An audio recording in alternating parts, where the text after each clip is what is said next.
face my wrath.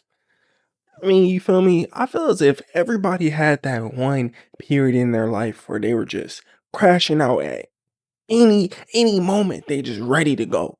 And some people be fully grown adults and still be in that phase, like they never grew up out of it. But I think that's a mandatory phase that everyone goes through. But wrath is like not a word that we see very often these days. And I think that's very interesting because I think it's a pretty cool word. Like the word got a little bit of, you feel me? The word got some swag. The word got a little bit of aura, I can't lie. But what does wrath really mean? Wrath it's different than just anger. Anger is like a feeling of intense emotion of like kind of can be this intense emotion of disdain or dislike of something. But wrath, on the other hand, wrath is how I would characterize it as anger that controls you. It's when that anger goes to that next level, plus ultra, you feel me? It goes beyond just anger and becomes wrath.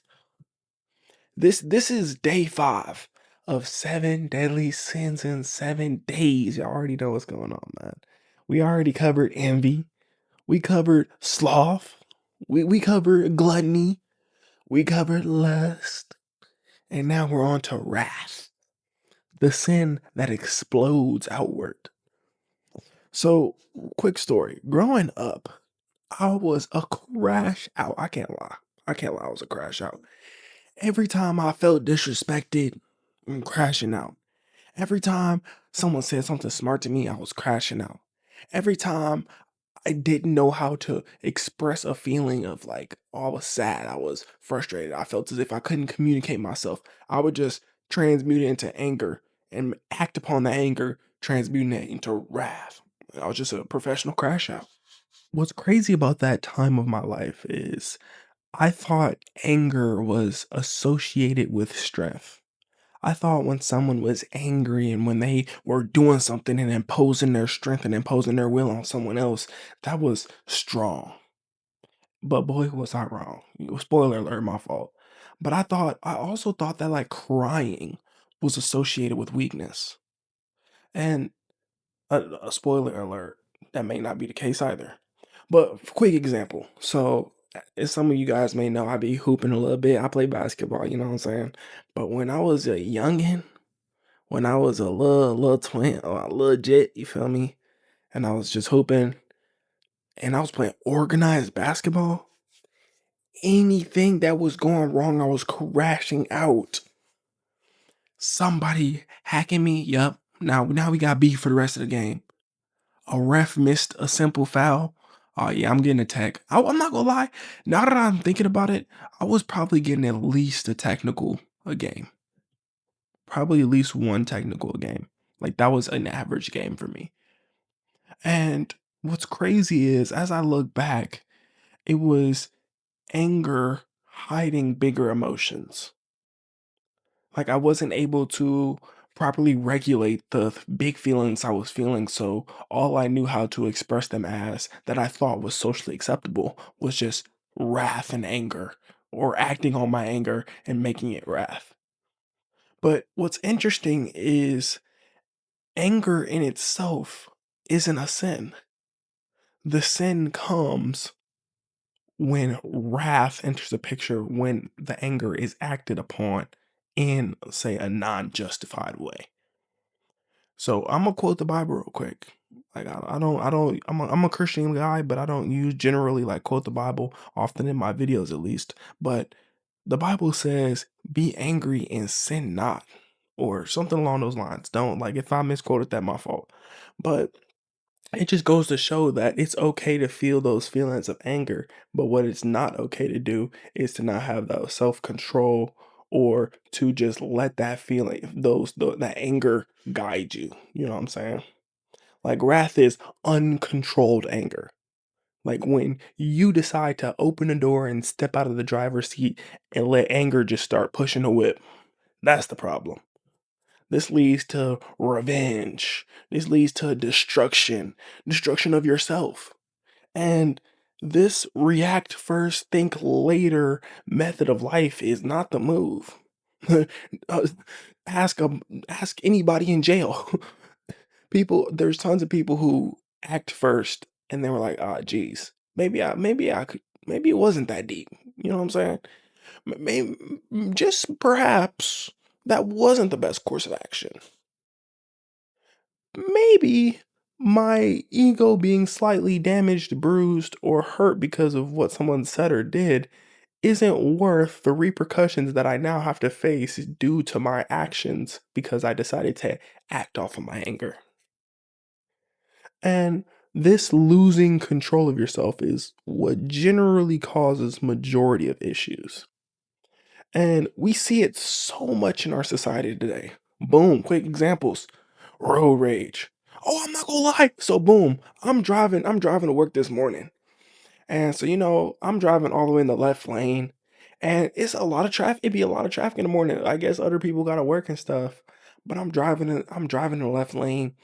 And mind you, there's like two car lengths in front of me and a person in front of me, but this is like stop start traffic. Like, you know what I mean? We're going no faster than 40 miles an hour on the E-way. So like we're not really going anywhere, but like we could have been going places. But in this specific instance, I see someone in my rearview mirror and they're just like crashing out, gesticulating towards me like, "Oh, move out the way, woo woo, move out the way, this, that, and the third." And I'm like, "Geez, cuz, there's nowhere for me to go." Like, you know what I mean? You're asking me to move up out the way, but there's no way for me to move out of. You know what I mean? Like, if you just want me to speed up and ride the bumper in front of me, like, how does that help me? How does that help you? But that person was just angry. You know what I mean? And so, long story short, they start, they push the whip, slide, snake their way into the lane to my right, and then cut right back in front of me and slam on their brakes. And you feel me, gang? It's 6 o'clock in the morning. You know what I mean? I'm just trying to get to work. I'm like, gang, it's Friday. You know what I mean? I got a whole day ahead of me and stuff. I don't have time for this foolishness at 6 in the morning. So I just let them have it. But that's another example of just how prevalent and normalized wrath is in our daily lives. And people be beefing on Twitter. Like I can't scroll on TikTok 4 times without opening the comments and seeing someone disagreeing with something. And it could be the most mild take and someone will be wholeheartedly angry, like genuinely mad that this person isn't agreeing with them. They'll be like, "Well, I think peanut butter and jelly is pretty good." And I'll see scroll down, you see 3 comments like, "Nah, peanut butter and jelly is trash. You're an idiot for even thinking that is good. What are you thinking? Oh, woo woo woo woo woo, this, that, and the third." And I'm like, "Geez, man, since when could we not just see someone else's opinion, look at it, and scroll?" Like, you know what I mean? Why do we have to beef in the comment section? Like cancel culture as well. Like people will get so angry and no, now let me preface this. Some people deserve to be canceled, but other times people will get so angry for something that is none of their business that they feel as if they have to impact this other person's livelihood by canceling them just because they disagree.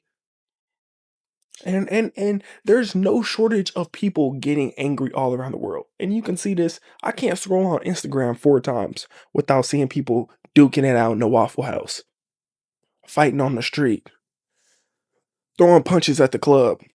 And I guarantee you, there is nothing that deep as to wanting to fight in a bar or a club. Like, you know what I mean? Like, unless someone just walked up to you and spit on you or something like that.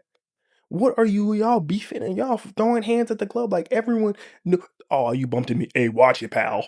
And y'all ready to throw hands. You know what I mean? You ready to throw your whole life away. You spent, say if you at the club, you spent 21, 22 years of your life getting to this moment.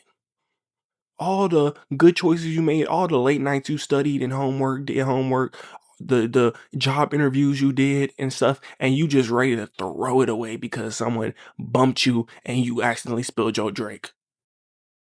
You know what I'm saying? And it's almost like anger is celebrated because people be like, "Oh yeah, I dragged him. Oh yeah, I did this, I did that, I crashed out on him."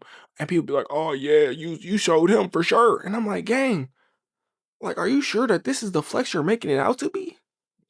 Like, you have to understand that wrath, it destroys relationships. Like, once you say things and do things, you can't take those back. You can't just rewind time to a time before those type of things happened. You can't just pretend as if they never happened. And one angry moment can genuinely ruin years of your life. You can end up in solitary confinement because you decided that you couldn't just let something go. And mind you, I'm mostly speaking to myself because I was the number one crash out. You know what I'm saying? But now let's take a look at the root of wrath. Like what makes wrath that deep? And I think it's closely connected and tied to pride. A lot of the times we're not even upset at the action that the person did more than the fact that their action hurt our ego or made us feel as if someone else was looking down upon us or they were looking down upon us because of the actions they did. So, because it triggers our insecurities, or it's speaking for me, because it triggered for my insecurity, the only way I knew how to reclaim that that confidence, that masculinity was to crash out and pose dominance in that way. It also comes from feeling powerless. Because if you people who really are about that, like have you seen Bruce Lee, Jackie Chan? They not going around starting fights, you know what I mean? They could be at the bar, you know what I mean? Some big dude motorcycle taps his shoulder, "Hey bud, that's my stool." And Bruce Lee be like, "My fault, gang," you know what I mean? You got it. And then it's not until he knocks his drink over and starts a whole ruckus that Bruce Lee really go ahead and whip them nunchucks out on him. You know what I'm saying? And it also comes from not knowing how to communicate. Because some people will genuinely give up on communication and be like, all right, like I'm not even going to explain what I'm talking about, and we're not even going to be able to resolve this with just words and such. I'm just going to take it to that level. And I feel as if that's unnecessary too. So how do we mitigate our wrath? How do we prevent crashing out? How do we take the lid out the teapot before it boils over? So I think for me, this is some things I had to learn straight out of my book. So pause before reacting. Like a lot of times, the the and I'm not gonna lie, in this footage right now, I'm crashing out because I hit about 4 or 5 people for 140 damage, 139 damage. They wasn't dying. But anyways, so I'm really talking to myself. Pause before reacting. Like sometimes you just need to take a deep breath because things really aren't that deep as they seem at that very moment. Walk away. You know what I mean? At what point do you really need to start laying hands on people and arguing and entertaining arguments? Just walk away. It's never that deep. Or control your breathing. Some people be working themselves up. Like, you know what I mean? That was a whole process you just went through. Just, you know, feel me? Take a deep breath. Or transmute that energy. Channel your anger. Get in the gym. Take your anger out on some weights. Take your anger out on some being productivity. Take your anger out on some productivity and do some work. Or my personal favorite, pray about it. If I know if I'm really mad, I'm not gonna lie, I'm gonna have to talk to God. Because some things are so deep in the moment that you can't handle it alone. And then ask yourself, will this matter tomorrow? And 89% of the time, the answer is no. But if you resonated with this, you know what I mean? Go ahead, like and subscribe. Send it to your homie who will crash out. And stay tuned because we coming with another episode tomorrow to start finishing up our series. I think we got 1 or 2 episodes more. But we coming to the end of our series. 7 deadly sins in 7 days. Be smooth, man. Be blessed. This is E signing out.